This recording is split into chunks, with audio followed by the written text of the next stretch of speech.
सर्व ग्रामस्थांना नमस्कार।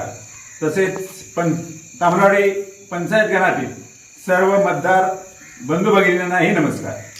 आज पिंपळा बुद्रुक येथून एक नवा प्रयोग आम्ही सुरू करत आहोत। या पैसेवाल्याच्या जगामध्ये सर्वसामान्य कार्यकर्त्याला, स्वाभिमानी कार्यकर्त्याला उमेदवारी फक्त पैसे ह्या व्यक्तिगत कारणासाठी कित्येक उमेदवारांची उमेदवारी नाकारलेली आहे।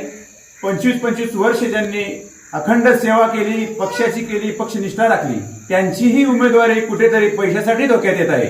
तरी याचा अनुभव पाहता पिंपळा बुद्रुक मधील सर्व ग्रामस्थांनी एक निर्णय घेतला आहे। आमचा सर्वसामान्य उमेदवार जर असेल तर त्याचा सर्व खर्च आमच्या परीने, आम्ही लोकशाही विकली न जाऊ देता आमच्या परीने आमचे पैसे आणि आमचाच उमेदवार या नवीन योजनेचा पायंडा या महाराष्ट्रामध्ये पिंपळा बुद्रुक नगरीतून सुरुवात करत आहे। सर्वसामान्य कार्यकर्ते आपल्या कष्टातील 100, 200, 50, 10 रुपयापासून अगदी गावातील लहान थोर मंडळी या संकल्पनेस भरभरून प्रतिसाद देत आहेत। आमचा उमेदवार आणि आमचेच पैसे या अनुषंगाने एकही रुपया आम्ही कोणाचा घेणार नाही, उलट आम्ही पैसे देऊन आमच्या उमेदवारास मतदान देणार। हा प्रकल्प आज सुरू होत आहे। जय हिंद, जय महाराष्ट्र।